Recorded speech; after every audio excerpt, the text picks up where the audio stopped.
e troverai anche Radio Libertà, canale 252.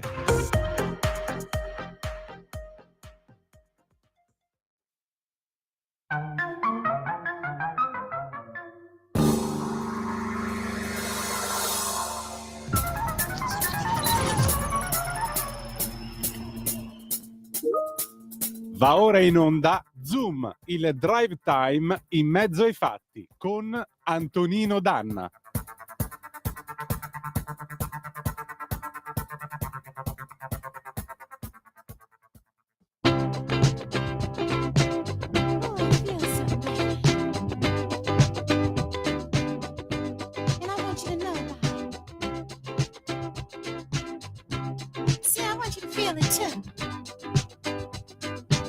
So just listen to me, baby.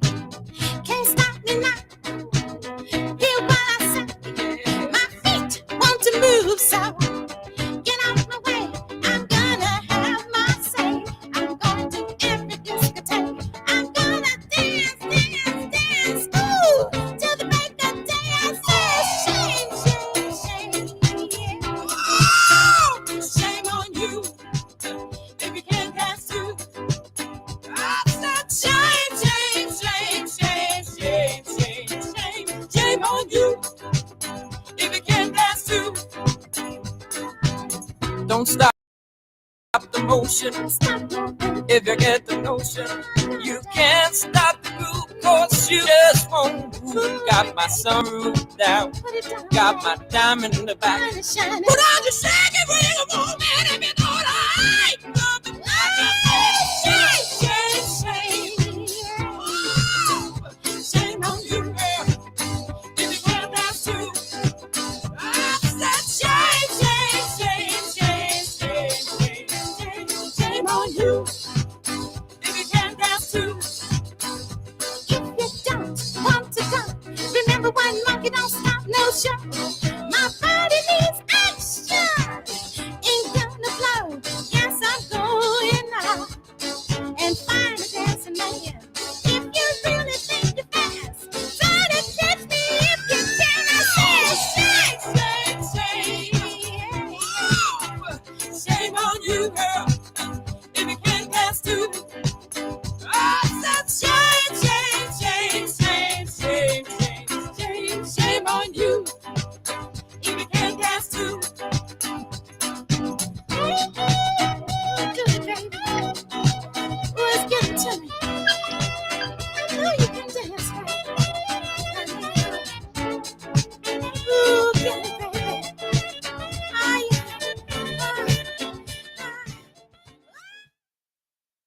Buonasera Antonino, a te la linea. Grazie, cara Steva, cara Castellana, buon lavoro anche a te, amiche e amici miei, ma non dall'avventura, buonasera. Siete sulle magiche onde di Radio Libertà, questo è Zoom, il drive time in mezzo ai fatti. Io sono un accaldatissimo Antonino Danna e questa è la puntata numero 1023 di oggi, lunedì 30 di giugno, è l'anno del Signore 2025. Cominciamo subito la nostra trasmissione, vi ricordo date il sangue, in ospedale serve sempre, salverete vite umane, chi salva una vita umana salva il mondo intero, secondo appello radiolibertà.net, fesso chi non lo legge perché vi perdete un bellissimo giornale online dove ci sono liberamente il direttore responsabile Giovanni Sallusti, gli auto da fè di Giulio Cainarca, la rassegna stampa di Sammy Varin e molta altra bella roba ancora.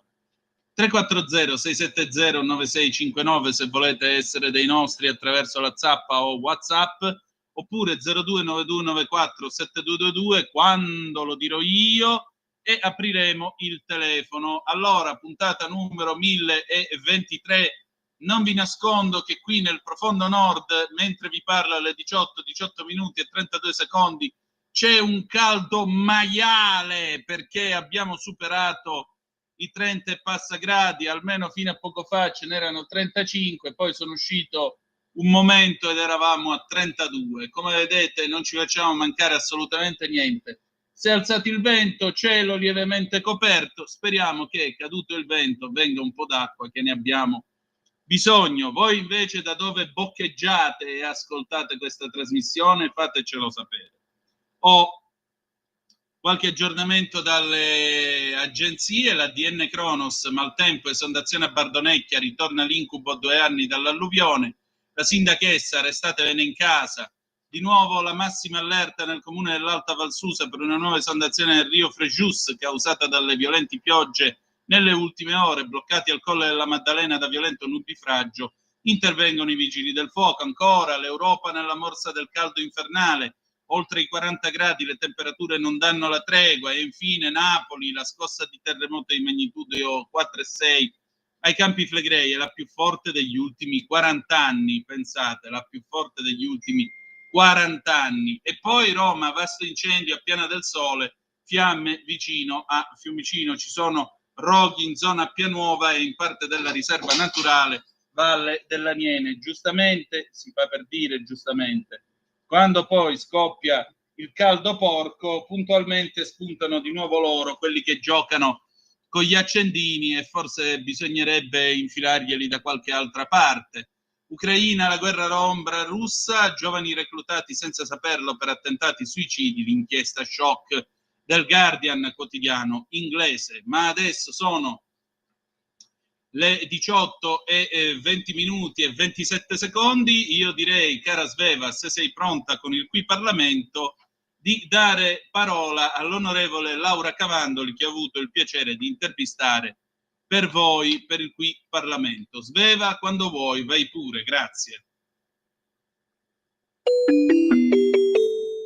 Qui Parlamento. La mia gradita ospite di stasera per Qui Parlamento è l'onorevole Laura Cavandoli, che torna ancora una volta qui a Zoom. Intanto grazie del suo tempo e della sua cortesia. Grazie a voi per l'invito, è sempre un piacere parlare con Radio Libertà. E allora, oggi ci sono stati 2 ordini del giorno in Parlamento a suo nome, uno sulle PMI e l'intelligenza artificiale, l'altro è una proposta antitruffa sullo SPID. Insomma, una giornata all'insegna della tecnologia, onorevole. Sì, era appunto durante l'esame del disegno di legge sull'intelligenza artificiale che proviene dal governo, che ha avuto purtroppo un travaglio molto lungo, quindi ce lo siamo ritrovati alla Camera dopo l'approvazione del Senato, e abbiamo purtroppo dovuto portare delle modifiche perché l'intelligenza artificiale ha travolto, io credo, un po' tutta la nostra esistenza, e anche il legislatore deve rincorrere, e quindi è tutto un continuo aggiornare ed essere al passo con quello che sta succedendo. Per cui io ne ho approfittato proprio per presentare questi ordini del giorno, uno a mio nome e uno insieme al collega Boff, proprio perché sono 2 tematiche che ci hanno sollecitato. La prima è un aiuto che ci hanno chiesto le piccole e medie imprese, un aiuto in termini di bonus o siamo stati abbastanza generici, o di contributo, diciamo esenzione fiscale, per avere la possibilità di un accompagnamento nell'utilizzo dell'intelligenza artificiale nelle piccole e medie imprese.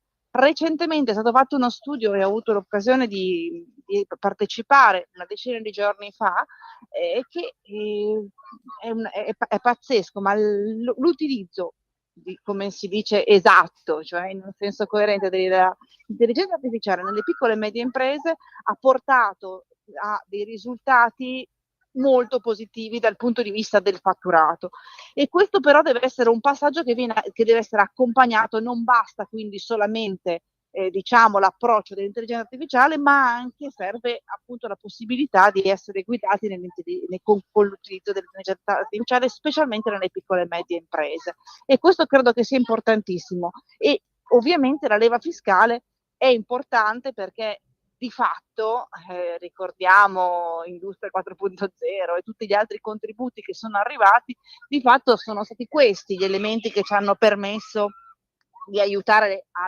innovare nelle piccole e medie imprese italiane. L'altro ordine del giorno che ho fatto col collega Boff invece riguarda una recente, diciamo, truffa, o perlomeno un furto di identità, che è stato scoperto purtroppo con una certa facilità, e riguarda proprio l'utilizzo abusivo dello SPID, che è diciamo, l'identità digitale che possiamo tutti chiedere, e ci sono stati anche sulla stampa alcuni furti di identità che sulla base del documento di identità hanno permesso di attivare lo SPID a nome di altre persone, quindi non a proprio nome, e questo è possibile perché non c'è una norma che limiti lo SPID a uno solo per ogni soggetto, per ogni persona fisica. Per questo noi siamo intervenuti chiedendo all'Agid, l'agenzia appunto che gestisce l'identità digitale, di fare una verifica e di intervenire bloccando la possibilità per un solo soggetto, per ogni soggetto, ogni persona fisica, di avere un solo SPID.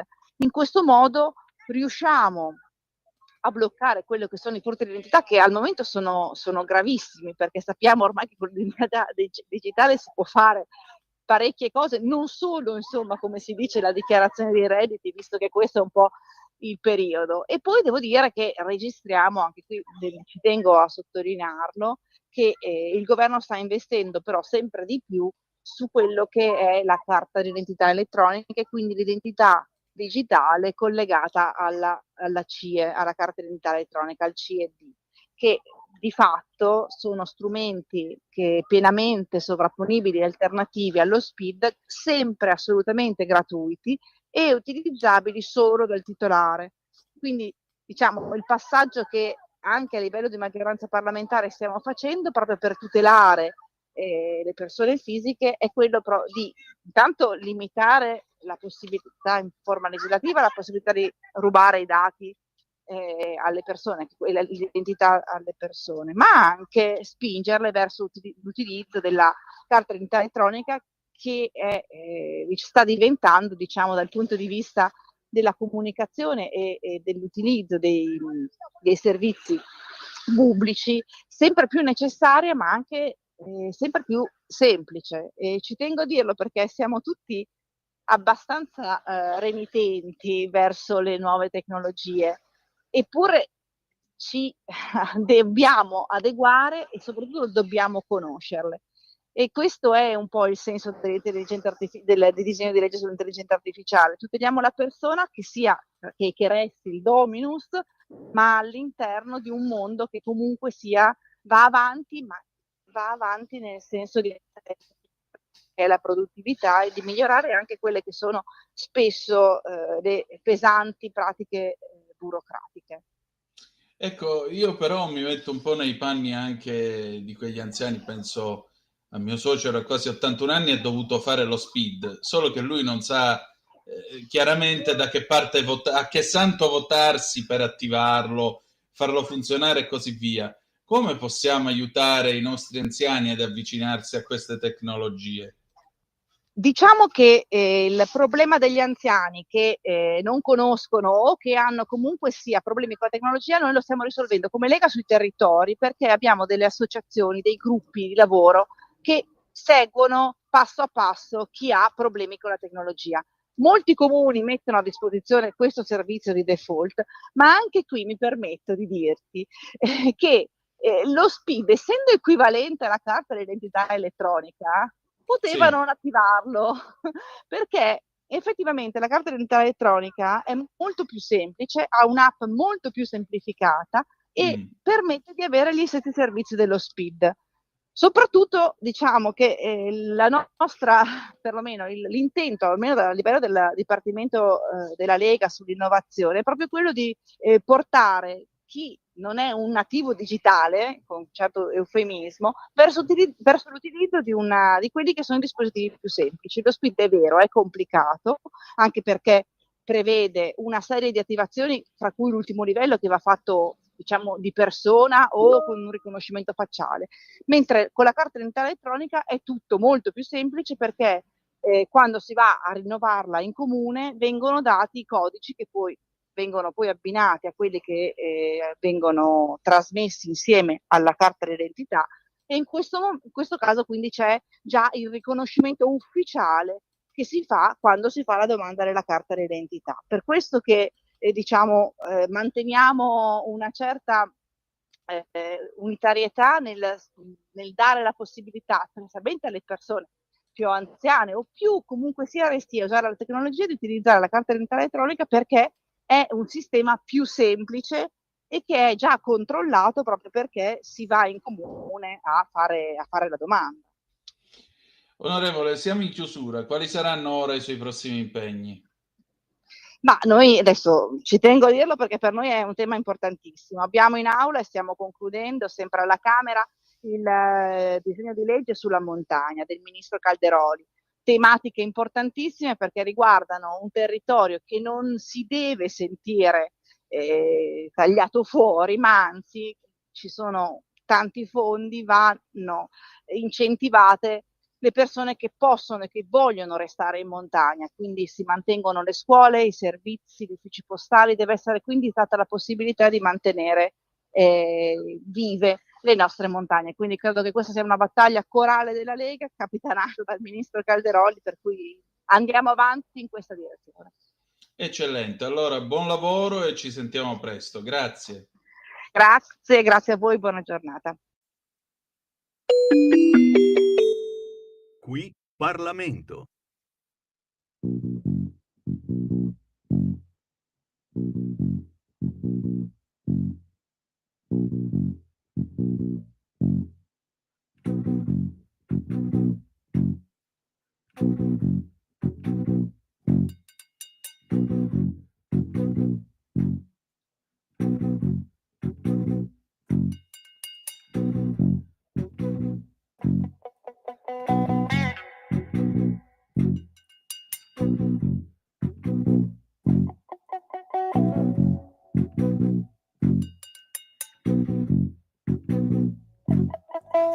La notte sa di pioggia, 10 chilometri dalla città, coi vestiti bagnati il viaggio è finito, ma la notte è lunga ancora, il buio non fa paura, qualche rumore invece quello sì, un cane abbaiato, il cuore soldato, la città non si vede ancora. Dove va? Dove va? La strada più grande in questa grande città. Illuminata di vetrine di mille lampadine di colore sole pieno d'anno. Dove va? Dove va? La strada più grande in questa grande città. Illuminata di vetrine di mille lampadine di colore sole pieno d'anno.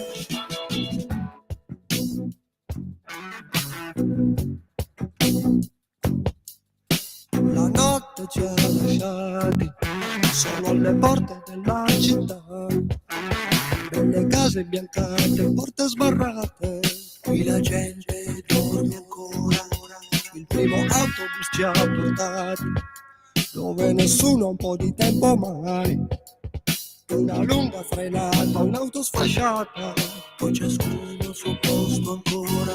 Come si fa a vivere tutti in una stessa città? Respirando veleno nel vento di terreno che ti insegna la comunità.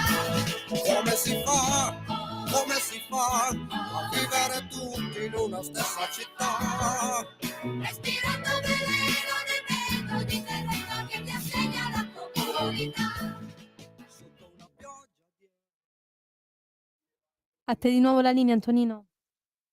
Come sempre, cara Sveva, allora alle 18:33 in questo momento sulle magiche onde di Radio Libertà, Antonino Danna al microfono con voi. Avete ascoltato Oscar Prudente e Ivano Fossati con 10 chilometri dalla città del 1973 e prima avete ascoltato la sigla iniziale, il disco start Shirley & Co. Shame, Shame, Shame del 1975. Grazie anche all'onorevole Cavandoli. Adesso siamo pronti per il nostro primo faccia a faccia.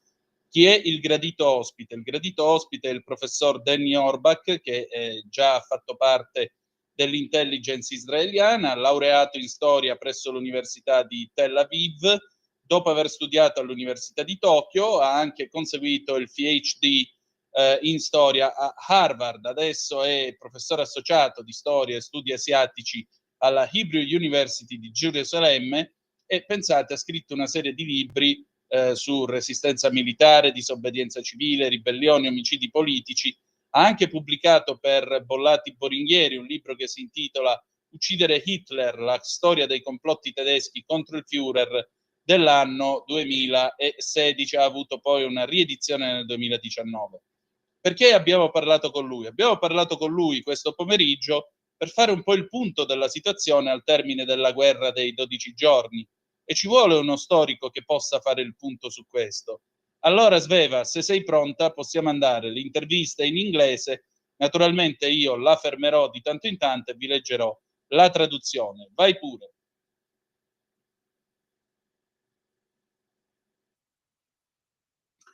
This evening, I have the privilege to speak with Professor Danny Orbach, which is an associate professor for history and Asian studies at the Hebrew University of Jerusalem. He has a particular attitude and he specializes himself in military history, political assassinations and coups, military adventurism, illegal orders, dynamics of military atrocities, and the history of intelligence and espionage. He wrote a bunch of books, for example, The Plots Against Hitler, which in Italian is Il complotto per assassinare Hitler by Bollati and Boringhieri Press. Then we have A Curse on This Country, The Rebellious Army of Imperial Japan and Fugitives, History of Nazi Mercenaries During the Cold War, and many other publications. Professor Orbach, first of all, thanks for your kindness and for your availability. I'd like to start this talk with you, this chat with you, asking a simple question. Who won the 12 Days War? Well, I think victory is always a perspective of history, and it tends to change. But judging what we know now, I think it's a very, very clear-cut Israeli victory, because Israel achieved what it wanted. It harmed the Iranian nuclear program a great deal, pushing it, some people say months, but more probably years, and damaged, severely undermined and compromised the Iranian ballistic missile program, shattered Iranian credibility, and was able to eliminate or dismantle its system of proxies that surrounded Israel like a ring of encirclement or a ring of fire. So Israel now has a much more operational maneuver room inside the Middle East. And I think Iran did not achieve even one objective it was set to achieve. Yet there were some hits within Israel, but these hits did not hinder Israeli war machine or did not limit Israel of doing anything it wanted to do in Iran. So I think the results are quite clear in this war. Professor, I'd like to show you BBC Verify. Ecco, allora, grazie Sveva. Allora, che cosa io ho detto in questa prima parte? Ho presentato ovviamente il professore, ho parlato dei suoi libri, di quello che lui fa, di cui vi ho già detto, e ho chiesto, professore, intanto grazie per la cortesia e la disponibilità, vorrei cominciare a parlare con lei ponendole una semplice domanda. Chi ha vinto la guerra dei 12 giorni? La risposta è questa. Beh, penso che la vittoria sia sempre un punto di vista della storia e tenda a cambiare, ma a giudicare da quello che sappiamo adesso credo sia chiaro come il sole che Israele abbia vinto, perché Israele ha raggiunto gli obiettivi che si era prefisso. Ha causato un grosso danno al programma nucleare iraniano, lo ha spinto indietro, qualcuno dice di mesi, molto probabilmente l'ha portato indietro di anni, e lo ha danneggiato, lo ha rovinato in maniera molto severa, e ha soprattutto messo in grave difficoltà anche il programma dei missili balistici iraniani. Inoltre ha fatto a pezzi la credibilità degli iraniani ed è stato in grado di eliminare o smantellare tutto il sistema di proxies, quindi pensate ad Hamas, gli Houthi, Hezbollah, che circondavano Israele come una sorta di anello di fuoco o di anello che voleva strozzarlo. Così Israele adesso ha molto più spazio di manovra nel Medio Oriente e credo che l'Iran non abbia raggiunto nemmeno uno degli obiettivi che si era prefisso. Sì, certo, ci sono stati dei colpi che Israele ha ricevuto, ma questi colpi non hanno scalfito la macchina bellica degli israeliani, né tantomeno hanno limitato la possibilità per Israele di fare tutto quello che voleva in Iran. Per cui credo che i risultati siano abbastanza chiari. Vai pure, Sveva. The assessment. Now I'm going to show you on the double split screen. Here we go. I'm sharing my screen with you. Here it is, the BBC official website. And here we have news 11:34 Italian time. Construction activity visible at Iran's bombed Fordow nuclear facility. These are images from Maxar Technologies, and they show heavy construction equipment operating at the Fordow nuclear facility in Iran, one of the sites targeted by the US military. And these are pictures from taken on June the 29th. They show an excavator and a crane at the top of a newly constructed access road close to an area targeted by the American bunker busting bombs. Further down the mountainside, a bulldozer and lorry are visible. According to nuclear weapons expert David Albright, who analyzed the imagery of the same site taken on June the 28th, the construction work may include backfilling the craters, carrying out engineering damage assessments, and radiological samplings. So we may state that it's true what President Trump said.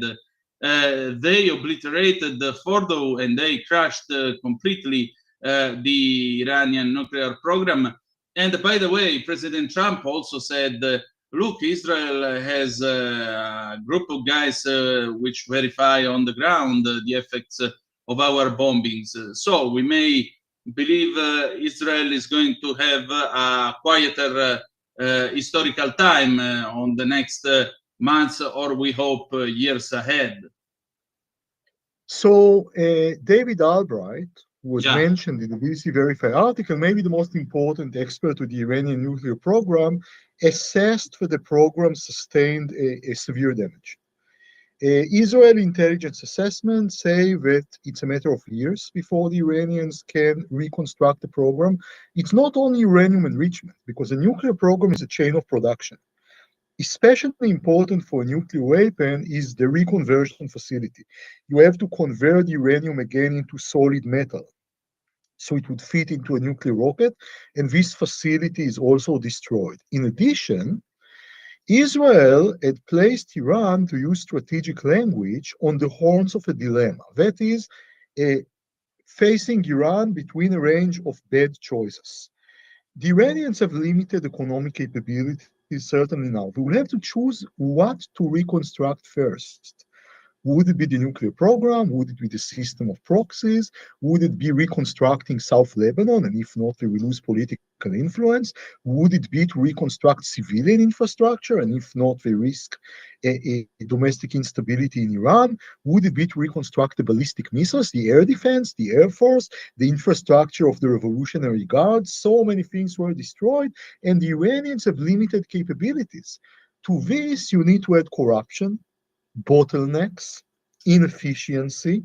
So even as Rafael Grossi said, even if it's theoretically possible to do something in a few months, it doesn't mean that it will actually be done in the real world, because again, the Iranians have a very serious dilemma: what to reconstruct first from all of the multiple things that were destroyed. I think Israel should be diligent, it should be alert, it shouldn't rest on the laurels.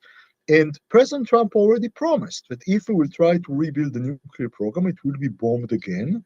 And maybe we would need several rounds of renewed escalation in order to instill in the mind of Iran's leaders that if we will spend billions again in building the nuclear program, these billions will rise in smoke a second time, as they did in the first time. We need to convince them that it's actually not worth it.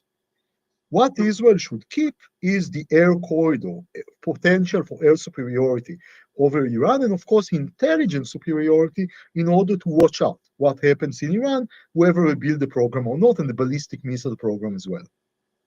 Professor, but what about regime change in Iran? Ecco, a questo punto io pongo questa domanda al professor Orbach. Tra l'altro lo descrivo per chi ci sta seguendo attraverso la radio. Io ho mostrato sostanzialmente delle immagini che sono state pubblicate stamattina alle 11:34 dalla BBC. Sono delle foto che sono state scattate dai satelliti della Maxar Technologies, perché sapete che ora esistono queste società private che hanno dei loro satelliti con cui fanno i rilevamenti geostrategici. E allora i satelliti Maxar hanno rilevato sostanzialmente dell'attività a Fordow. Ci sono degli scavatori, ci sono dei bulldozers, ci sono dei camion. L'esperto di armi atomiche David Albright, che ha analizzato le immagini che sono state appunto pubblicate dalla Maxar e poi riprese dalla BBC, lui dice che sostanzialmente qui in pratica starebbero tappando i buchi fatti dalle bombe americane, si starebbero valutando i danni interni a quello che è successo a Fordow, dove sapete che c'era la prevalenza, la maggior parte delle centrifughe per l'arricchimento dell'uranio, e poi la valutazione di eventuali fughe radioattive.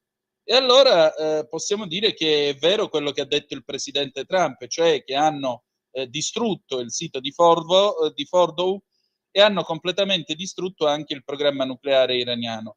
Ma in ogni caso il presidente ha anche detto: guardate che Israele ha un team di persone che scendono direttamente a terra a valutare i danni dopo gli attacchi, e per cui gli ho detto: professore, è abbastanza plausibile che Israele abbia davanti a sé dei mesi storicamente e politicamente più sereni, o addirittura degli anni più sereni davanti a sé?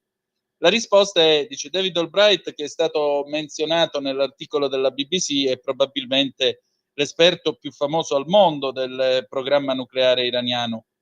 Ha valutato quindi che il programma ha sostenuto un danno molto serio, e le valutazioni dell'intelligence israeliana dicono che gli iraniani probabilmente avranno bisogno di anni prima di ricostruire il loro programma nucleare. Non è soltanto la questione dell'uranio arricchito, perché un programma nucleare è una catena produttiva, una filiera, e specialmente è importante per quanto riguarda la produzione di un'arma atomica l'impianto di riconversione. Tu devi convertire l'uranio arricchito in un metallo solido, in modo tale da poterlo montare su una testata nucleare e su un razzo atomico, cioè su un missile con la testata nucleare. E questo impianto è stato anche distrutto. Inoltre Israele ha messo l'Iran davanti a un problema, e il problema è che l'Iran adesso si trova davanti a una serie di bivi che portano a scelte estremamente sbagliate e cattive. Perché? Perché gli iraniani sostanzialmente sono a corto di soldi, e quindi adesso dovranno decidere che cosa dovranno ricostruire. Rimetteranno in piedi prima il programma nucleare, rimetteranno in piedi prima il sistema dei proxy, ricostruiranno il Libano meridionale, e se non faranno una di queste cose perderanno influenza politica. Ricostruiranno le infrastrutture civili? Se non lo fanno rischiano l'instabilità nel paese, quindi la possibilità di una rivoluzione. Ricostituiranno il sistema di missili balistici, la contraerea, l'aeronautica, l'infrastruttura delle guardie rivoluzionarie, cioè dei Pasdaran, perché sono state distrutte così tante cose e gli iraniani hanno poche possibilità economiche. A questo ci dovete anche aggiungere corruzione, burocrazia e inefficienza. Per cui, come ha detto Rafael Grossi, che è il capo dell'AIEA, no? Gli ispettori dell'ONU, anche se è teoricamente possibile rimettere in piedi il programma nucleare in pochi mesi, non significa che sarà fatto nella realtà, perché ancora una volta, lo ripeto, gli iraniani hanno davanti a loro il problema di decidere che cosa ricostruire prima di tutte le cose che sono state distrutte. Credo che Israele debba essere attento, debba restare in allerta, non debba riposare sugli allori. E il presidente Trump ha già promesso che se proveranno gli iraniani a ricostruire il programma nucleare, saranno bombardati di nuovo. e probabilmente abbiamo bisogno di altri combattimenti per mettere in testa ai leader iraniani che se spendiamo miliardi nella costruzione contro la costruzione, che se spenderanno miliardi nella costruzione del programma nucleare, questi miliardi diventeranno fumo in pochi secondi, come abbiamo già fatto la prima volta. Dobbiamo convincerli che non ne vale assolutamente la pena. Quello che Israele dovrebbe tenere in piedi è il corridoio aereo che si è costruito e che è naturalmente essenziale per avere il potere aereo sull'Iran, e naturalmente la superiorità dell'intelligence per tenere d'occhio che cosa succede da quelle parti, se rimettono in piedi il programma atomico oppure no, e così anche il programma dei missili balistici. Vai pure, Sveva.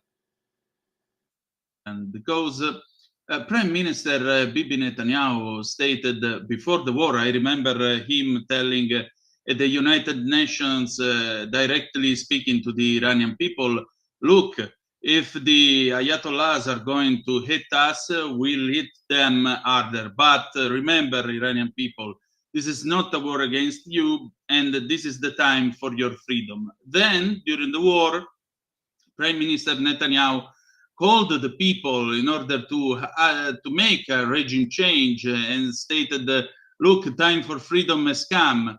Also, the Shah's son, Crown Prince Reza Pahlavi, stated, I'm ready to, with a new government for the first 100 days after the Ayatollah government shall be toppled down.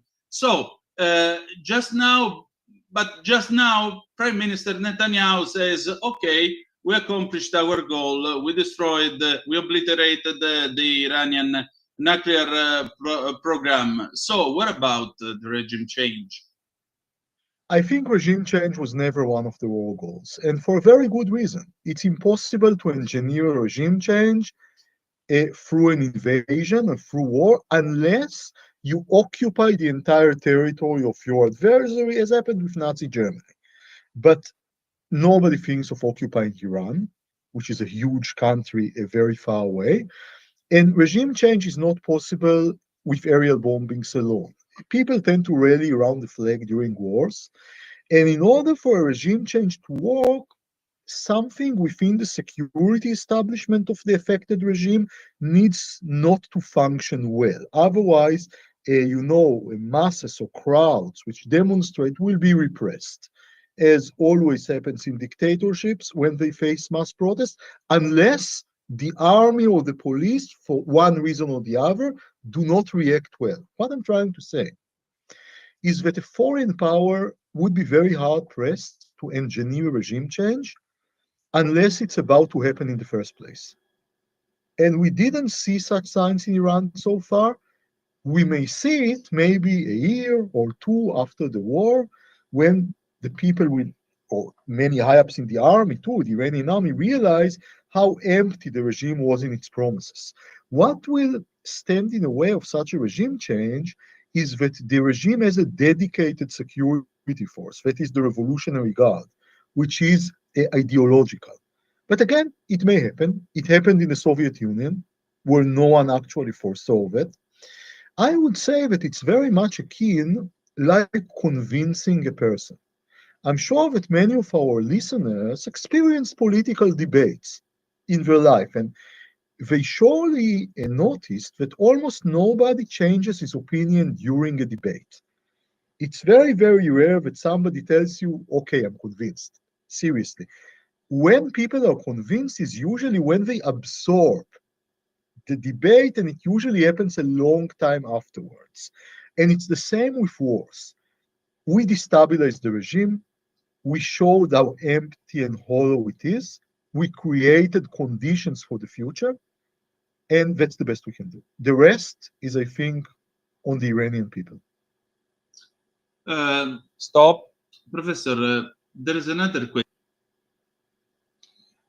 A questo punto io ho posto una domanda al professore. Gli ho detto, scusi professore, ma e allora questo rovesciamento del regime degli Ayatollah in Iran? Perché il primo ministro Netanyahu l'aveva detto già alle Nazioni Unite prima della guerra, parlando direttamente agli iraniani. guardate, se gli ayatollah ci colpiranno, noi li colpiremo più forte, ma ricordatevi iraniani, non è una guerra contro di voi, questo è il tempo perché voi riconquistiate la libertà. Poi durante la guerra Netanyahu ha chiesto alla gente di fare la rivoluzione e far cadere il regime degli ayatollah e ha detto è venuto il tempo per la libertà. E così il figlio dello Shah, il principe ereditario Reza Pahlavi, ha detto sono pronto, ho già un governo da parte per i primi 100 giorni dopo la caduta degli ayatollah. Ma per adesso Netanyahu ha detto vabbè sì, abbiamo raggiunto i nostri obiettivi, abbiamo distrutto il programma nucleare iraniano, per cui e adesso che cosa c'è che cosa è successo con il regime change? Il professor Orbach risponde penso che il regime change non sia mai stato uno degli obiettivi di questa guerra e per molte buone ragioni. È impossibile progettare un cambiamento di un regime attraverso un'invasione, attraverso la guerra, a meno che tu non vai ad occupare l'intero territorio del tuo avversario, come è successo con la Germania nazista. Ma nessuno pensa di occupare l'Iran, che è una grande nazione molto estesa ed è anche molto lontana da Israele. Il regime change non è possibile solo con i bombardamenti aerei. La gente tende naturalmente a stringersi attorno alle proprie bandiere durante le guerre e perché ci sia un regime change, qualcuno dentro il sistema di sicurezza del regime deve, diciamo così, farlo saltare in aria. Altrimenti, lo sai, masse o folle che dimostrano saranno oggetto di repressione, come sempre succede nelle dittature quando si trovano davanti a delle proteste di massa, a meno che l'esercito o la polizia, per un motivo o per un altro, non decidano di passare dalla parte dei rivoltosi. Quello che sto provando a dire è che una nazione straniera sarebbe certamente fortemente spinta a dare una mano a questo regime change, ma diciamo così, lo potrebbe fare soltanto se ci fossero degli evidenti segni di imminente crollo di questo regime. E al momento con gli ayatollah non si è visto. Possiamo vedere se succederà un anno o due dopo la guerra, quando la gente o tanti alti ufficiali nell'esercito iraniano capiranno quanto il regime fosse vacuo nelle sue promesse. E questo diciamo, quello che diciamo così bloccherà il regime change è che il regime ha una forza di sicurezza apposita che è la Guardia Rivoluzionaria e che è basata sull'ideologia. Ma ancora una volta la rivoluzione potrebbe sempre accadere. È successa nell'Unione Sovietica dove nessuno l'avrebbe previsto. Vorrei dire che è molto simile a convincere una persona. Faccio un esempio. Io non sono sicuro che tanti dei nostri ascoltatori hanno seguito dei dibattiti politici nella loro vita o hanno discusso di politica nella loro vita con gli altri e sicuramente hanno sempre notato che quasi nessuno cambia opinione durante una discussione. È molto raro che qualcuno ti dica ok, mi hai convinto. E quindi quando le persone sono convinte e naturalmente questo accade quando loro hanno interiorizzato la discussione e questo succede dopo molto tempo. E così è come la guerra. Noi abbiamo destabilizzato il regime, abbiamo dimostrato quanto sia vuoto e marcio, abbiamo creato le condizioni per il futuro e questo è tutto il meglio che potessimo fare. Il resto riposa sulle spalle del popolo iraniano. Vai pure, Sveva. Question I'd like to ask you. We saw this war, and I believe I was thinking about the Falklands War in 1982, but in a certain sense, you just answered my question. But let's try to pose it, to ask it. I was thinking about the Falklands War in 1982. The war ended with the Argentinian surrender on June the 13th, 1982. And about 6 months later, the military junta, the military dictatorship yielded to the democracy. Do you think it's possible to have the same window time for democracy rebirth in Iran? Is it possible to happen? Only if somebody in the Iranian security establishment will cooperate with this mass protest and neutralize the repression system of the regime from within. Revolutions are always a combination between bottom up and top down. It rarely works only from bottom up. Sure, sure. Well, we saw with the Arabian Springs, it was a completely mess. And always, successful revolutions tend to begin from the capital city. That's what happened in Egypt in the Arab Spring. And again, the army decided not to interfere. But when revolutions begin on the periphery and not in the capital city, they tend to deteriorate into civil wars, as happened in Syria in 2011, Sure. and more older history, what happened in Spain during its civil wars. The Yeah. Frankist rebellion began from the periphery, and that's why it was not a coup. It was not a revolution, it was a long civil war. That's usually how it works. Sure. Stop. What about A questo punto, allora io gli chiedo un'altra cosa. Professore, mentre lei parlava, io stavo pensando alla guerra delle Falkland nell'82. Ve la ricorderete, la guerra tra l'Argentina e l'Inghilterra? Ma in un certo senso lei ha già risposto alla mia domanda, però proviamo a ragionarci di nuovo sopra. Pensate alla guerra dell'82. La guerra è finita con la resa degli argentini il 13 giugno dell'82 e circa 6 mesi dopo la giunta militare, la dittatura argentina cedette il passo alla democrazia. Crede sia possibile avere lo stesso spazio di tempo per la rinascita della democrazia in Iran? Può succedere? Risposta: solo se qualcuno nel sistema di sicurezza iraniano coopererà con queste proteste di massa e neutralizzerà il sistema repressivo del regime dall'interno. Le rivoluzioni sono sempre una combinazione tra basso e alto e naturalmente alto e basso. Non funziona mai una rivoluzione imposta dall'alto. Allora io gli dico sì, del resto l'abbiamo visto con le primavere arabe, è stato un casino completo. E lui risponde, se guardiamo alle cose come stanno, le rivoluzioni che hanno successo tendono a cominciare dalla capitale del paese. Questo è quello che è successo in Egitto con le primavere arabe. E ancora l'esercito ha deciso di non intervenire. Ma quando le rivoluzioni cominciano alla periferia e non nella città capitale, allora si deteriorano e diventano delle guerre civili, come è successo in Siria nel 2011. E più che altro, se guardiamo alla storia, pensate a quello che è successo in Spagna durante la guerra civile, quindi fra il 36 e il 39. La ribellione dei franchisti cominciò dalla periferia ed ecco perché non è stato un colpo di Stato, non è stata una rivoluzione. È stata una lunga guerra civile e le cose di solito vanno così. Vai pure, Sveva. Netanyahu's historical weight. I think to Prime Minister Netanyahu, and I think he's a guy just like Levi Eshkol in the 6 Days War in 1967, or with the same tenure of Golda Meir in 1973, because this war in a certain way remembered me the 6 Days War, because it started with a preemptive and a surprise attack against the enemy. Then it developed with a smashing aerial superiority by the IAF, the Israeli Air Force. But in 1967, the war ended with Israel conquering the Sinai. In this war, there aren't geographical conquests, but what kind of political conquest achieved Israel?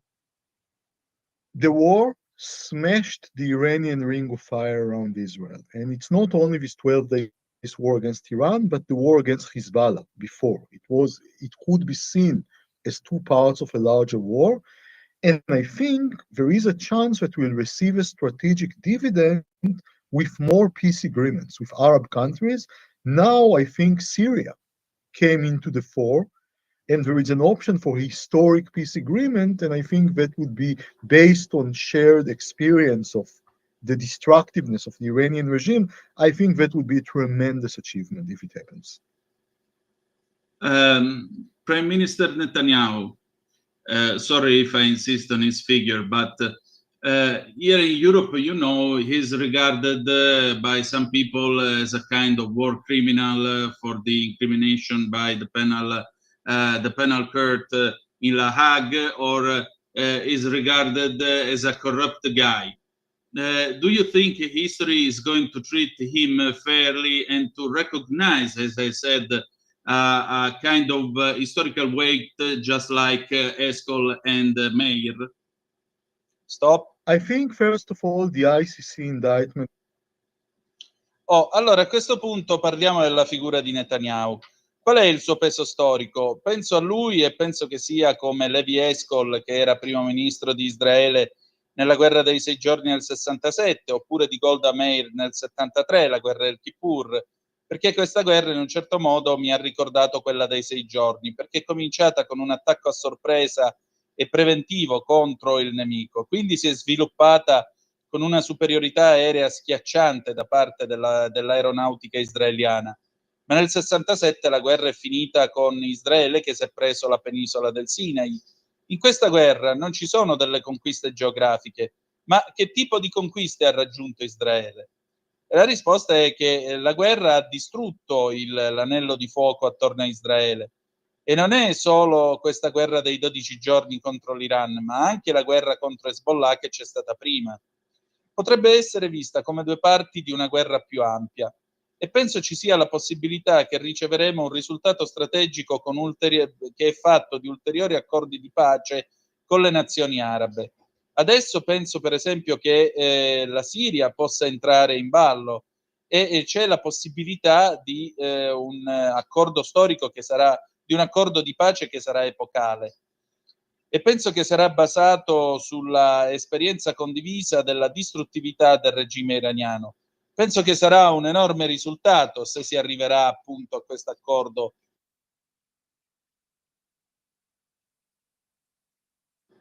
Allora io gli ho chiesto, ma il primo ministro Netanyahu, chiedo scusa se insisto sulla sua figura, ma qua in Europa, lei lo sa, viene visto da alcune persone come una sorta di criminale di guerra per l'incriminazione da parte della Corte Penale Internazionale all'Aia, o viene visto come un corrotto. Lei crede che la storia lo tratterà meglio e gli riconoscerà un posto e un peso storico pari a quello di Eskol e di Golda Meir? Sentite che cosa mi risponde. Vai pure, Sveva. It is an outrage. The ICC is applying standards of IHL, of international law, according to which no democratic country may ever fight a terrorist organization successfully. Certainly not a terrorist organization that hides behind civilian population. What the ICC is doing is incentivizing terrorist organizations like Hamas to use their population as human shields in order to legitimize their adversary, and it's doing the opposite of what IHL intends to achieve. That's about the indictments. But about the other things, I think that Prime Minister Netanyahu will be remembered through a very complex legacy. I think that his policy, in domestic policy in Israel, was destructive. He polarized the Israeli society. He did not solve the problem of the ultra-Orthodox, who are not part of the economy and are not drafted. And I think this is a danger for Israel's future because it's a growing population, which is a very great burden on the economy. On the other hand, he will be remembered as the prime minister who shattered the Iranian ring of fire and obliterated or set back the nuclear threat on Israel's mere existence. So I think he will be remembered positively for certain things and negatively for other things. How do you think the relationship between the USA and Israel has come?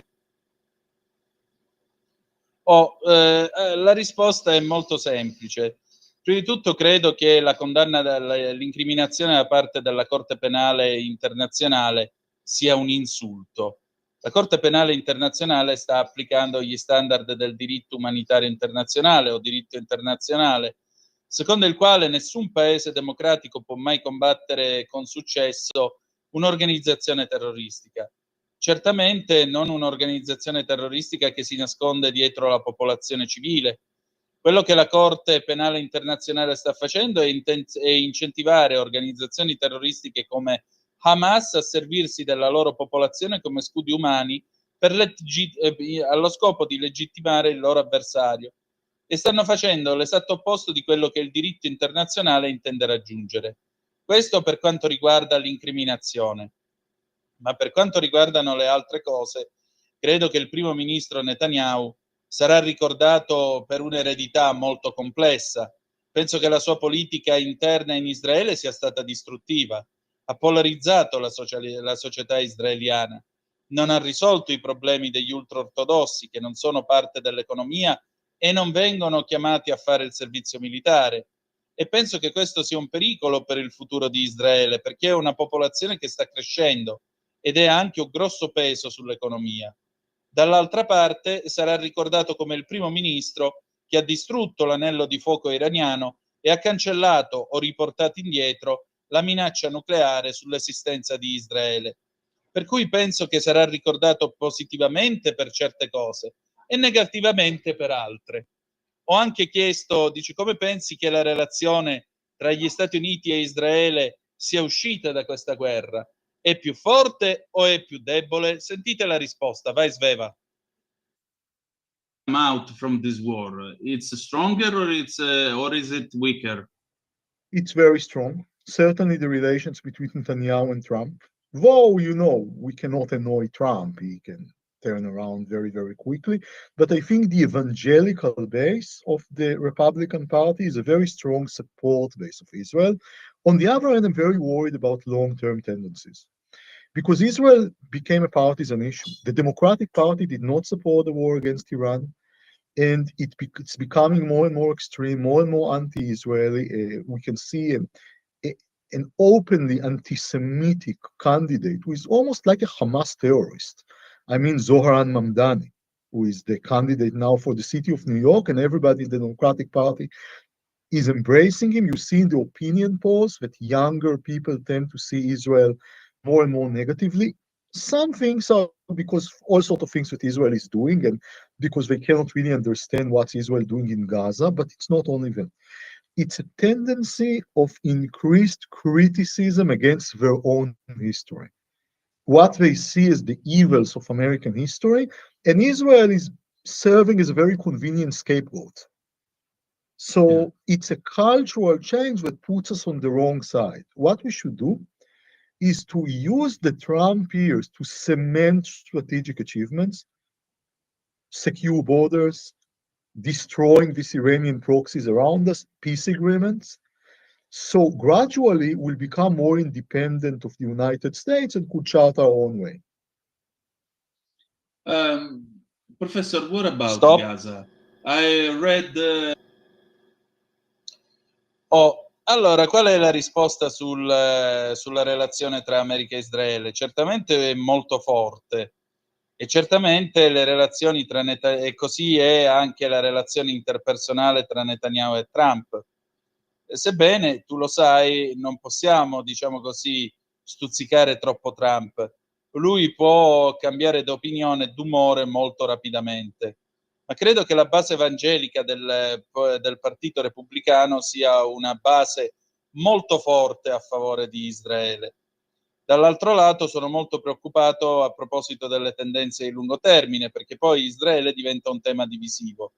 Il Partito Democratico non ha appoggiato la guerra contro l'Iran e sta diventando sempre più estremo, sempre più anti-israeliano. Possiamo vedere un candidato apertamente antisemita che è quasi simile a un terrorista di Hamas. Parlo di Zohran Mamdani, che si è candidato adesso a sindaco di New York, e tutti quelli che sono nel Partito Democratico lo stanno supportando. Vedi nei sondaggi d'opinione che i più giovani tendono a vedere Israele in maniera sempre più negativa. Questo perché tutte le cose che Israele sta facendo e perché non riescono a comprendere per davvero quello che Israele sta facendo a Gaza. Ma non è solo questo il punto. Il punto è che c'è una tendenza ad aumentare le critiche contro la propria storia. Quello che vediamo sono i demoni che tormentano la storia americana e Israele serve come conveniente capro espiatorio. E allora è un cambiamento culturale che ci mette dal lato sbagliato della storia. Quello che si dovrebbe fare è servirci degli anni di Trump per cementare le conquiste strategiche, rafforzare la sicurezza dei confini, distruggere i proxy iraniani attorno a noi e raggiungere gli accordi di pace. Così gradualmente noi diventeremo sempre più indipendenti dalle nazioni e dagli Stati Uniti e sempre più autonomi. Vai pure, Sveva. On the Jerusalem Post, kind of rumors about a possible agreement with Egypt, Saudi Arabia, and another couple of Arab countries from the Gulf region, starting to rule over Gaza, with the exile for the Hamas leader and the possibility for people to migrate and leave Gaza. This is the Trump's idea of a Riviera in Gaza. What do you think? Do you think this kind of solution is possible, is gonna work? You see, let me begin with the basic problem in Gaza. Israel wanted to inflict a regime change in Gaza, to remove the Hamas regime. But all throughout military history, in order to remove a regime, as we said about Iran before, you need to occupy the territory. Occupying the territory means ruling the territory. Ruling the territory means managing the population. And Israel, due to its shortages of manpower and resources, and due to its past trauma with the West Bank, and due to international resistance, was very wary and very much against of establishing a military administration in Gaza. It also put restrictions on itself not to maneuver into areas where hostages are present. That means that without getting rid of its self-inflicted limitations, Israel cannot finish the job. It can weaken the Hamas regime significantly, but it cannot make the final step, and the war goes on and on and on and on and on, because Israel has this internal contradiction between this one goal of releasing the hostages, which could done only with an agreement, and destroying Hamas, which you cannot make an agreement with an organization you want to destroy. That's why now strategic decisions are needed. The solution of an inter-Arab coalition ruling the Gaza Strip is not a perfect one, because we know that historically coalitions almost always fail in achieving things, and certainly in ruling territories. You saw that in the coalition in Afghanistan, and there are many, many other examples. But if the Israeli government decides that it doesn't want to make the final step and destroying Hamas while endangering the hostages, it has to be said, the remaining hostages, then it's the lesser evil. But the question is, will Hamas agree? And this question is still open. Sure. But with a weaker Iran, perhaps they are going to agree, or they are going to try to find the way to martyrdom with a final battle against Israel. The problem is that Israel doesn't launch this final battle, just because the issue of the hostages. That's why it just drags on and on. Sure. Now it's a stalemate, and I think all chances need to make difficult decisions. For as far as Israel is concerned, it's either going for a settlement, and it depends if Hamas agrees to a settlement which is reasonable from the Israeli point of view, or endanger the hostages and go for the whole deal. Professor, I'd like to thank you for your time and attention. I have a last. Allora, e quindi adesso parliamo di Gaza e ci avviamo tra l'altro alla conclusione di questo nostro colloquio. Professore, sul Jerusalem Post leggo di Gaza di alcuni rumor su un possibile accordo con Egitto, Arabia Saudita e un altro paio di paesi arabi del Golfo che dovrebbero cominciare a governare su Gaza, e ci sarebbe l'esilio dei leader di Hamas e la possibilità per chi abita a Gaza di migrare e lasciare la striscia. Questa, dopo tutto, è l'idea di Trump di una riviera. Lei che cosa ne pensa? Pensa che questa soluzione sia possibile? Funzionerà? Risposta: vede, mi permetta di cominciare col problema di base a Gaza. Israele voleva il regime change a Gaza e rimuovere il regime di Hamas, ma nel corso della storia militare, per rimuovere un regime, come abbiamo detto prima per l'Iran, tu devi occupare il territorio. Occupare il territorio significa anche governarlo. Governare il territorio significa gestire la popolazione. E Israele, per mancanza di forza, di manodopera e di risorse, e anche per il suo passato trauma con la West Bank e anche per la resistenza internazionale, è stato molto incline a non porre in essere un'amministrazione militare a Gaza. Ha anche posto delle restrizioni su se stesso per non compiere atti militari nelle aree dove sono presenti gli ostaggi. Questo significa che se non si toglie queste autolimitazioni, Israele non può finire il lavoro. Può certamente indebolire il regime di Hamas, ma non può rovesciarlo. E la guerra va avanti, avanti, avanti, avanti. Siccome Israele ha questa contraddizione interna tra l'obiettivo di ottenere il rilascio degli ostaggi, che può essere fatto solo con un accordo, e distruggere la Hamas, cosa che tu non puoi fare, per cui tu non puoi fare un accordo con un'organizzazione che ti vuole distruggere. E allora ecco perché ci vogliono delle decisioni strategiche. La soluzione di una coalizione panaraba che guiderà la striscia di Gaza non è una di quelle, diciamo così, perfette o accettabili. Questo perché sappiamo che storicamente le coalizioni non riescono a raggiungere gli obiettivi e soprattutto non riescono a guidare e gestire dei territori. Avete visto la coalizione in Afghanistan e ci sono molti altri esempi. Ma se il governo israeliano decide di non voler fare il passo finale, distruggere Hamas ottenendo tra l'altro di mettere in pericolo la vita degli ostaggi, allora è chiaro che bisogna scegliere il male minore. Il problema è: Hamas accetterà, farà l'accordo di rilasciare tutti gli ostaggi? E la domanda è ancora aperta.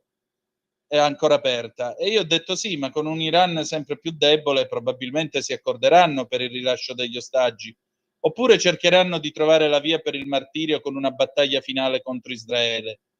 Il problema è che Israele non lancia la battaglia finale semplicemente perché ci sono gli ostaggi. Ecco perché la guerra continua, va ancora e ancora. Ora siamo in una situazione di stallo e penso che ci sono tutta una serie di decisioni difficili, ci sono tutte le possibilità per decisioni difficili. Per quanto riguarda Israele, è chiaro che cercherà l'accordo. Dipende se Hamas lo accetterà, il che è ragionevole dal punto di vista israeliano, oppure mettere in pericolo la vita degli ostaggi e andare a rovesciare il regime di Hamas. E adesso siamo alla domanda finale, o meglio, alle ultime domande. Professore, intanto io la vorrei ringraziare per il tempo e per la disponibilità. Ho un'ultima domanda per lei. Lei sa che la settimana scorsa a Milano sono stati pubblicati dei manifesti nei quali c'è scritto che gli israeliani non sono benvenuti. Chiedo scusa e ritengo e provo una profonda vergogna per quanto è accaduto e le chiedo perdono perché ritengo che un paese civile non debba permettere questo genere di antisemitismo pernicioso, prima di tutto. Ma vorrei chiedere qual è o dov'è il problema, il trucco mentale che questo tipo di occidentali come me, come lei, perché Israele è la sentinella della civiltà occidentale, per quale motivo degli occidentali come noi stampano dei manifesti in cui c'è scritto che gli israeliani non sono benvenuti, o vanno al Gay Pride con la bandiera palestinese a cantare, o cantano morte all'IDF come hanno fatto a un concerto ieri in Inghilterra? Perché questo sta accadendo? State a sentire la risposta. Question for you. As you know, last week in Milan, some manifestos were printed and glued to the walls into the city, and there was written, "Israel is not welcome." I apologize, and I feel completely really deep shame for what happened, and I beg your pardon because I believe a civil country should not permit this kind of virulent anti-Semitism, first of all. But I'd like to ask you, why? What's or where is the mental trick which this kind of Westerners, just like me, just like you, because Israel is West, is Western civilization, is the backward in the Middle East of Western civilization. So why Westerners, just like us, print manifestos with Israel is not welcome, or they go to the gay pride with the Palestinian flag chanting, or they chant death to the IDF, just like at a concert in England? Why is this happening? Why? On the long term, historically, the question of Palestine became an issue of identity for many people in the left, in the European and the Western left. It's what I call the package principle. It's like that. If you join progressive circles, even if you join them, let's say, because you want to protect the environment, or because you are anti-colonial, or for any other reasons, you will adopt the hatred of Israel and the support, because that's how the social media thinks. This has to do with long-term historical reasons, decisions of the Soviet Union that made resistance to Zionism part of leftist identity worldwide, and the fact that the struggle against Zionism appeared in the Muslim world, the Muslim and Arab world, in the 1920s, when the Ottoman Empire collapsed. So it was a new glue of identity for the entire Muslim and Arab world. And due to Muslim immigration for Europe, this kind of penetrated very hard to European societies. But of course, there are more short-term issues. European societies don't remember what it means to be at war, as we are not at war. So they don't know, or they don't internalize what does intensive war means. And if I take any war in history, and I put cameras, TV cameras, journalists who broadcast each and every moment, I can show you as many as horror pictures as you want from any war in history. Now these people, because of the media attention, people get these pictures all the time. And their conclusion is that Israel is evil, because they see pictures of dead Palestinians, as again you can see in every war. Even war, when you keep all of the laws of war, will still be horrific to the civilian population. And people cannot understand it because they cannot understand the nature of war. Also, Israel and Palestine are heaven for international media. There is no other conflict on earth where you could come as a journalist, cover a war zone, and then drink beer in your favorite pub in Tel Aviv or Jerusalem in the evening. If you want, let's say, to cover the wars in Sudan or in Ukraine, it's much less convenient. So Israel is full of journalists, and everything is covered. So people see the horrors of war to their TV screens.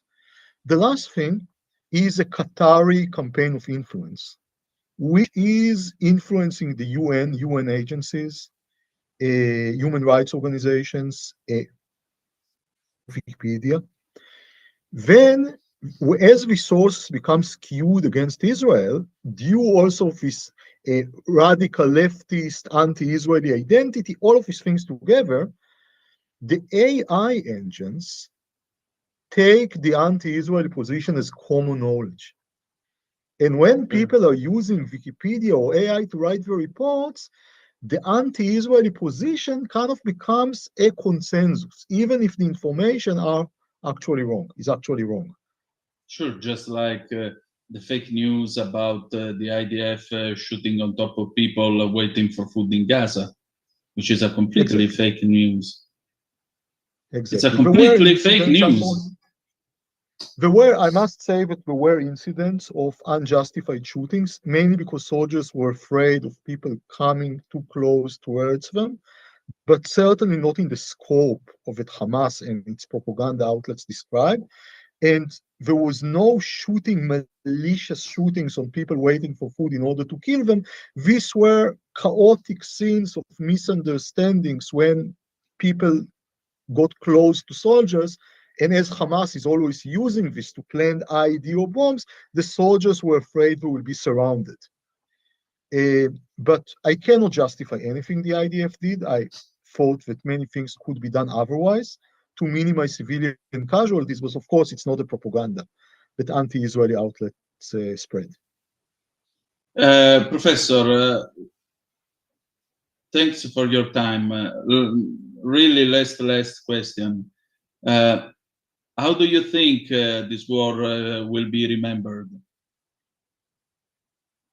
I think, as we see now, the war will be remembered as the closing of the chapter of the Iranian Empire in the Middle East and the beginning of a more complex multipolar Middle East in which Israel is an important part, but it will not be the end of the confrontation between Israel and Hamas, I believe. It's only around. So more to come. Thank you. Unfortunately. Thank you so much. Stai ascoltando Radio Libertà, la tua voce libera, senza filtri né censure, la tua radio.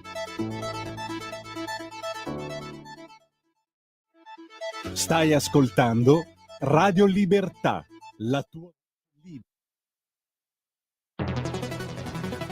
Ogni giorno migliaia di notizie ci raccontano i fatti che accadono in Italia e ogni giorno c'è una voce fuori dal coro. Quotidiano di Sicilia, il quotidiano d'Italia, l'informazione che ribalta i luoghi comuni, una vera visione dei fatti, l'Italia vista da sud. Ogni siciliano che vive in Italia e nel mondo è una risorsa, è protagonista della crescita della nostra nazione. Dai forza alla crescita della nostra isola, abbonandoti al QDS digitale più archivio a soli 99 euro annui. Quotidiano di Sicilia, il quotidiano d'Italia, una scelta di valore. Stai ascoltando Radio Libertà, la tua voce libera, senza filtri né censura. La tua radio. Di nuovo a te la linea, Antonino. Grazie Sveva, alle 19:30 minuti e 32 secondi chiudiamo con la traduzione dell'ultima parte. Cosa mi dice il professor Orbach? Nell'arco del lungo periodo la questione della Palestina è diventata un tema di identità per molta gente a sinistra in Europa e nella sinistra occidentale. Direi che questo sia il principio del pacchetto, è più o meno così. Se tu entri nei circoli progressisti, anche se ne fai parte, diciamo, perché vuoi proteggere l'ambiente o perché sei anticolonialista o per altre ragioni, dovrai adottare l'odio di Israele e l'appoggio appunto all'odio di Israele, perché è così che pensano i social media. Questo ha a che fare con delle ragioni storiche che hanno radici molto lontane, decisioni dell'Unione Sovietica che decise che la resistenza al sionismo facesse parte dell'identità di sinistra in tutto il mondo. E il fatto che la lotta contro il sionismo sia comparsa nel mondo musulmano e arabo negli anni '20, quando l'impero ottomano è collassato. E quindi questo è stato un nuovo collante per l'identità musulmana, per l'intero mondo arabo e musulmano. E a causa dell'immigrazione musulmana in Europa, questo genere di odio è penetrato nelle società europee. Ma naturalmente noi ragioniamo a termini molto più brevi. L'Europa non ricorda quello che significhi essere in guerra, perché mentre invece noi siamo in guerra, loro invece non lo sanno e non capiscono che cosa sia una guerra intensiva. E se sto a considerare una qualsiasi guerra nella storia e ci metto telecamere, giornalisti che trasmettono in ogni momento, ti posso mostrare tutte le immagini dell'orrore che vuoi da qualunque guerra nella storia. Ora, queste persone, a causa dell'attenzione mediatica, ottengono immagini della guerra tutto il tempo. E la loro conclusione è che Israele è il male perché vedono delle figure di palestinesi morti, come le potete vedere in qualunque guerra. In qualunque guerra, anche se tu rispetti tutte le leggi di guerra, continuerà a essere qualcosa di orrendo per la popolazione civile. E la gente non lo può capire, perché la gente non capisce la natura della guerra. Inoltre Israele e Palestina sono un paradiso per i media internazionali. Non c'è nessun altro conflitto nel mondo nel quale puoi presentarti come giornalista, coprire una zona di guerra e poi andarti a bere una birra nel tuo pub preferito a Tel Aviv o a Gerusalemme la sera. Se vuoi, prova invece a coprire le guerre in Sudan o Ucraina, è chiaro che è molto meno facile. Per cui Israele è pieno di giornalisti e tutto viene coperto 24 ore su 24 e le persone vedono gli orrori della guerra attraverso i loro schermi televisivi. L'ultima cosa è una campagna qatariota di influenza che sta influenzando le Nazioni Unite, le agenzie delle Nazioni Unite, i diritti umani, Wikipedia. E quindi, siccome le varie fonti diventano orientate contro Israele, naturalmente tutte queste cose si mettono assieme. I motori di intelligenza artificiale prendono la posizione anti-israeliana.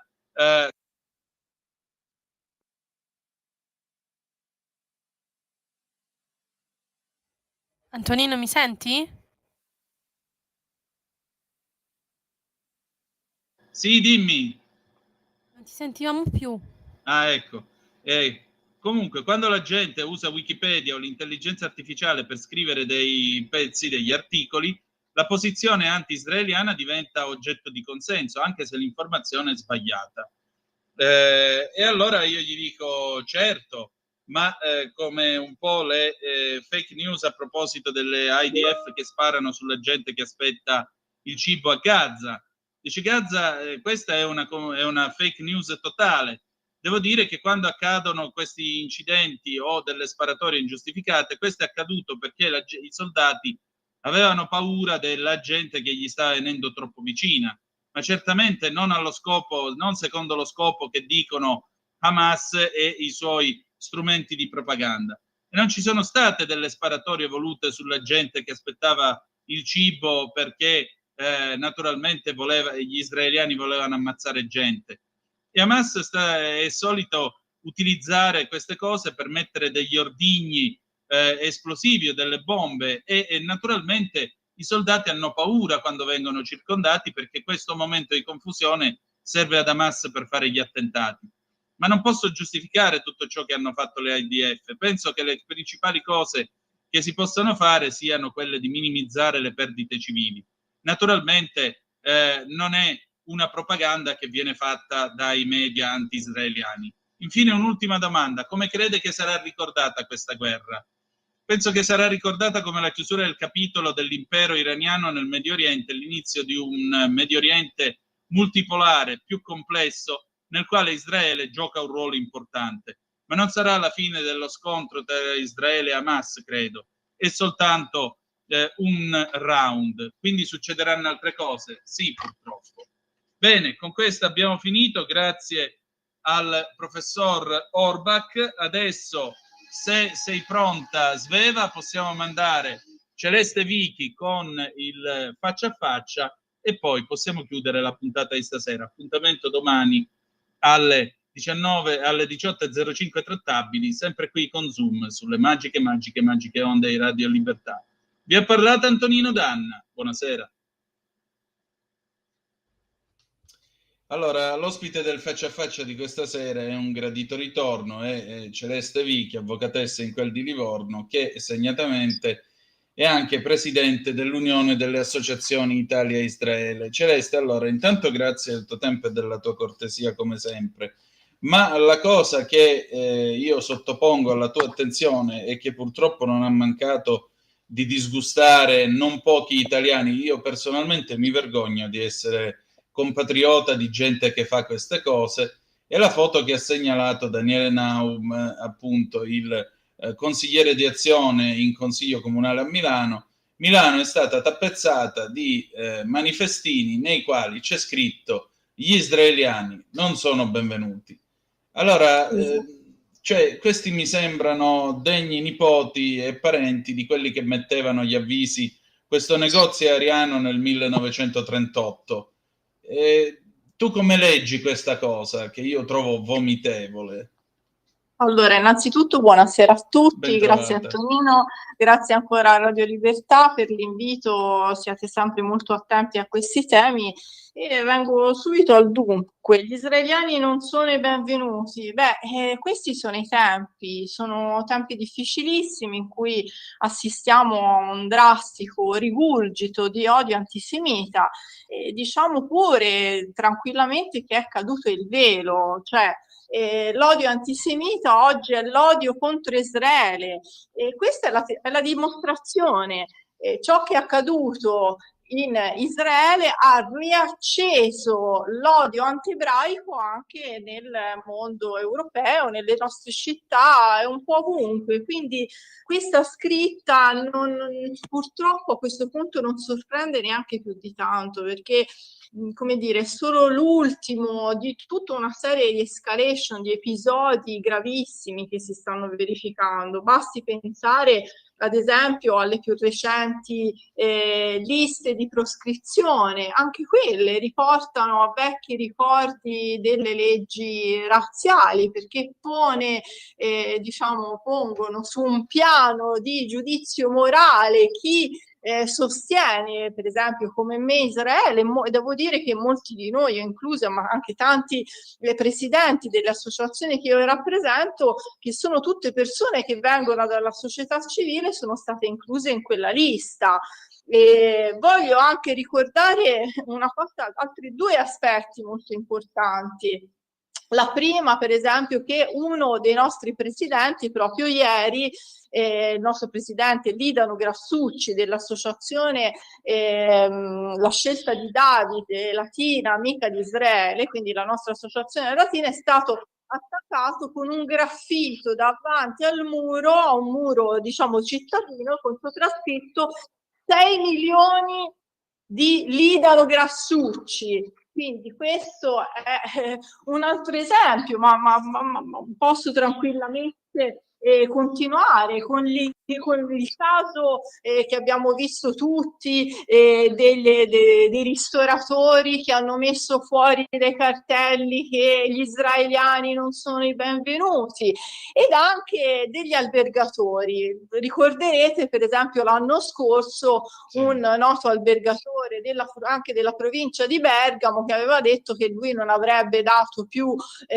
ospitalità ai cittadini israeliani.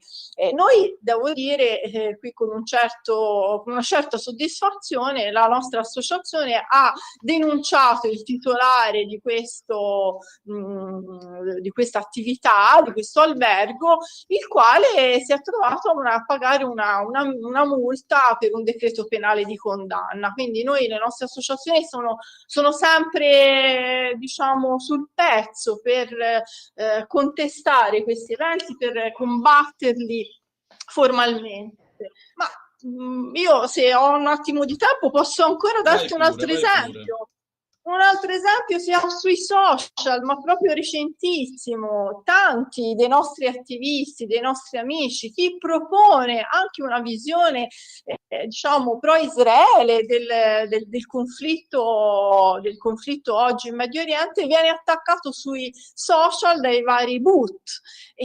Boot sono degli elementi virtuali che attaccano i singoli profili social, Facebook, Instagram, TikTok, X, via dicendo, e vengono oscurati da questi gruppi di propal in massa, proprio per evitare di dare un'informazione diversa, un'informazione alternativa da quella che è il mainstream e lo storytelling generale. E qui anche una delle nostre più importanti attiviste, Federica Iaria, che è vicepresidente dell'associazione Scaligi Restenze, anche lei è stata duramente colpita su questo, insieme ad altri nomi. Posso parlare di Yuri Prado, il più recente. Ecco, quindi siamo di fronte a questa aggressione, è un'aggressione antisemita, perché, torno a dire, l'odio contro Israele, la negazione del diritto ad esistere di Israele, riaffermare questo, ha fatto riemergere l'odio nella nostra società. Questi sono i casi. Senti, ma allora 80 anni a parlare di diritti umani, a parlare di Olocausto, a ritrovarci il 27 gennaio col giorno della memoria, e tutto questo non sono serviti a niente, è possibile? Cioè l'italiano è ancora quella brutta figura che che negli anni 40 scriveva di nascosto al tribunale per la difesa della razza: guardate che l'ebreo che si nasconde nel tal posto continua ad avere la radio, continua a fare queste cose, eccetera, eccetera, eccetera. E per giunta, voglio dire, l'italiano medio che ci godeva pure quando queste leggi venivano applicate, perché una certa storiografia beota dice no, ma le leggi razziali furono applicate all'acqua di rose, cosa che non è assolutamente vera. Ma no, questo non è assolutamente vero. L'Italia, il governo italiano ebbe una parte assolutamente attiva nella deportazione degli ebrei italiani, e oggi speriamo vivamente di non arrivare, di non ritrovarci al solito punto, però diciamo che i prodromi ci sono già i vecchi stereotipi attualizzati, li vediamo anche oggi, con per esempio il boicottaggio, come dicevo prima, degli israeliani e quindi anche degli ebrei, le manifestazioni dove abbiamo visto anche Milano, non è la prima volta, i cartelli contro la senatrice Segre, dicevo, i vari boicottaggi. Questi sono un esempio del nuovo antisemitismo che avanza, e noi come associazione riteniamo che sia a questo punto necessaria più che mai una legge, l'adozione di un modello, uno schema normativo che possa fungere da scudo a questo tipo di condotte che si stanno riproponendo nelle nuove forme dell'antisionismo. Infatti, ecco, sono molto soddisfatta nel ricordare che sono state depositate sia al Senato dal senatore Romeo, ma anche alla Camera come primo firmatario l'onorevole Malaugusto di Fratelli d'Italia, 2 disegni di legge che sono improntati alla definizione l'adozione della definizione di antisemitismo dell'International Holocaust Remembrance Alliance, che equipara appunto antisemitismo ad antisionismo. E quindi noi stiamo fortemente lottando per arrivare presto all'adozione di questa legge, di questa definizione che, se adottata, ecco, riuscirebbe a impedire e stoppare queste condotte e quindi fermare questo rigurgito storico di antisemitismo che ritorna oggi in queste nuove forme dell'odio contro Israele, che però, ecco, ci tengo a dire una cosa, chiaramente, che questo non significa che non si possa legittimamente così criticare il governo israeliano, ma qui è in gioco qualcosa di più forte, cioè l'odio contro Israele, lo Stato ebraico ha risvegliato anche l'odio contro gli ebrei, e quindi è lo stesso odio, è la stessa malattia distruttiva, non vi è alcuna differenza tra i due. Decisamente. C'è un antidoto a tutto questo, o forse la verità è un'altra. La verità è che a una certa parte anche politica di questo paese l'ebreo va bene solo se finisce nel forno, come faceva quel maiale di Hitler. Cioè l'ebreo che si difende è quello che li manda ai pazzi. L'idea che Israele possa avere uno Stato e difendersi dalla violenza altrui, questo li fa impazzire. Certo, esattamente, perché Israele in un certo senso è un po' il capro espiatorio che ritorna nella forma di un popolo che invece questa volta è in grado di riaffermare il diritto all'esistenza del proprio paese, il diritto di difendersi.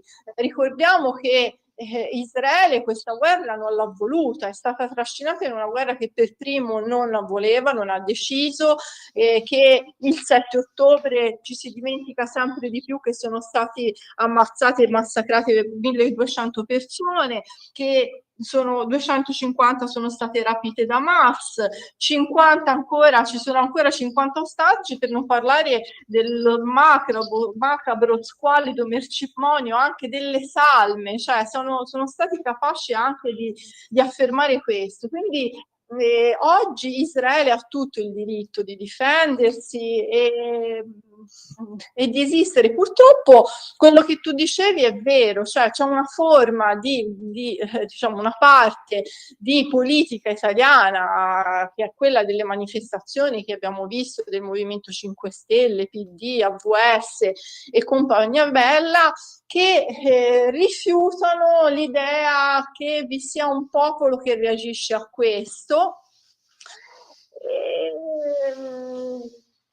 e non nasconde nemmeno una certa ipocrisia, no? Perché si vanno a sventolare i diritti umani, LGBTQ+, e via dicendo, dimenticando che Israele è l'unico Stato, paese del Medio Oriente dove questi principi sono effettivamente garantiti. Cioè, provare a manifestare per la difesa degli omosessuali e di questo tipo di realtà a Gaza, il famoso Gay Pride di Gaza, dove venivano defenestrati e vengono tuttora buttati giù da alti edifici. Quindi siamo proprio di fronte all'ipocrisia. Sono gli stessi che fino a qualche mese fa si stracciavano le vesti per Mahsa Amini iraniana e poi dopo fanno la manifestazione per gli Ayatollah. Cioè siamo veramente a un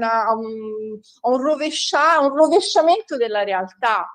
Certo, estremamente arrovesciamento della realtà. E il bello è che questo è un cupio di solvi incredibile, perché noi ci troviamo davanti a della gente che, come tu giustamente dicevi, se andasse da quelle parti gli farebbero vedere come minimo i sorci verdi, che scende in piazza in tutto questo per fare un dispetto a Israele, all'Occidente e all'America. Cioè è come quello che per fare dispetto alla suocera si evirò. E allora io veramente mi chiedo, ma questi dove vogliono arrivare? Soprattutto che cosa vogliono fare dell'Occidente? Come anche il prete che diceva messa con la casula coi colori della Palestina. I frutti avvelenati del bergogliismo purtroppo ancora sono in giro, ma speriamo che Leone metta ordine.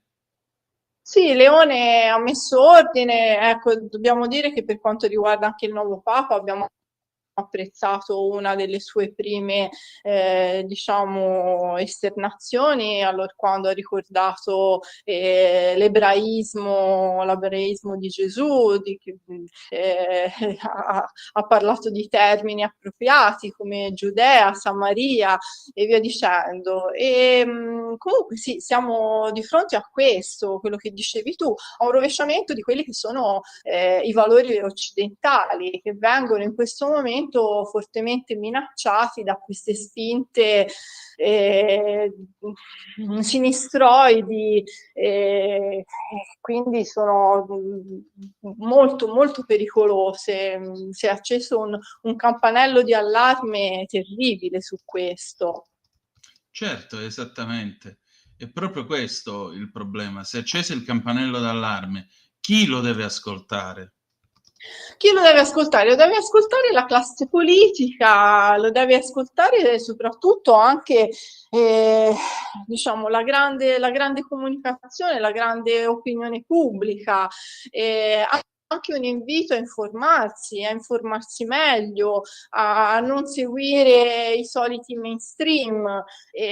Purtroppo diciamo, questo comporta un giudizio molto più approfondito, perché siamo di fronte a una semplificazione della realtà e quindi è molto semplice, per esempio, andare addosso ad Israele che rappresenta il canone del paese forte, moderno, occidentale, colonialista, di fronte ai palestinesi che invece vengono rappresentati come il popolo povero, indifeso.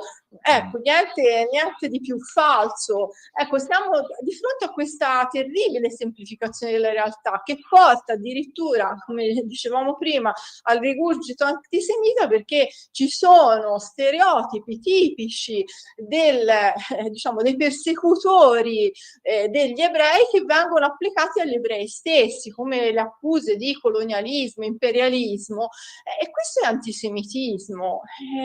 Quindi bisogna bisogna fare uno sforzo nel fruire, nel dare una informazione più corretta possibile e farla passare. Prima ti segnalavo quanto oggi questo è difficile di fronte all'attacco che abbiamo sui social, che abbiamo anche a fronte di attacchi personali di un'opinione pubblica che viene aizzata sempre al peggio, come questi cartelloni a Milano. Cioè, questi cartelloni non fanno altro che rinfocolare l'odio. Certo, Questo. certo. E nel momento in cui scoprissimo chi sono questi signori, che cosa gli dovremmo dire o fare? Visto che Greta è andata con il selfie yacht tentando di andare a Gaza e poi quando le hanno fatto vedere i video del 7 ottobre si è coperta gli occhi. Questa Lo so. morta di fama sostanzialmente, che anziché andare all'Isola dei Famosi ha preferito andare a Gaza con la barca facendosi i selfie. Lo so, ma questo diciamo è sintomatico in realtà di una modalità molto diffusa. Io conosco molte persone che non vogliono vedere i video che abbiamo prodotto anche noi come associazione. Ricordo sempre questa vicepresidente della nostra associazione Italia-Israele, Scaliger Restensi, ha fatto tutta una serie di video che vi invito a guardare e quindi a contattarci per poterli visionare, e tante persone si sono rifiutate di vederli, di vedere la verità. Quindi tu mi chiedevi cosa bisognerebbe fare a queste persone. Qui si tratta di ripartire dalla base, dalle basi minime, dalle basi culturali, quindi al netto del fatto che noi ci auguriamo che comunque questi personaggi possano essere perseguiti in tutte le opportune, individuati innanzitutto e poi perseguiti in tutte le sedi opportune, penali, rispondano anche civilmente, anche amministrativamente, perché comunque ricordiamo che se quei cartelloni sono stati affissi vuol dire che qualcuno presso il Comune di Milano ha dato anche, rilasciato un'autorizzazione, quindi sarebbe più che mai opportuno anche a indagare sulle responsabilità dell'amministrazione milanese su questo intanto. E come dire, al netto di questo è necessaria oggi un'attività di educazione fortissima, e come associazione ci stiamo muovendo anche per aprire dei canali di collaborazione a livello culturale con le scuole, di lì si parte. Certo. Senti, un'ultima cosa. Che cosa succederà il 28 di giugno a Verona? Ecco, il 28 di giugno, questo è importante, ci sarà una grande manifestazione pro Gaza e anche qui la nostra associazione Scaliger Restensi sta facendo una fortissima attività di controinformazione grazie al nostro direttivo, al presidente Marco Leati e all'amica Federica Iaria, che si stanno proattivamente muovendo per cercare di restituire alla grande opinione pubblica una corretta informazione su ciò che effettivamente sta accadendo a Gaza. Cioè tanto è il timore di ritrovarci nuovamente di fronte ai triti e ritriti slogan pro Gaza, senza dimenticando quella che è diciamo ancora la realtà, che Israele è stata trascinata in una guerra che non ha voluto, che nessuno di questi manifestanti si sogna di manifestare e spendere una parola contro Hamas, appendersi per richiedere l'immediato rilascio degli ostaggi, delle salme, per non parlare poi del fatto che comunque anche in Israele in questi ultimi anni in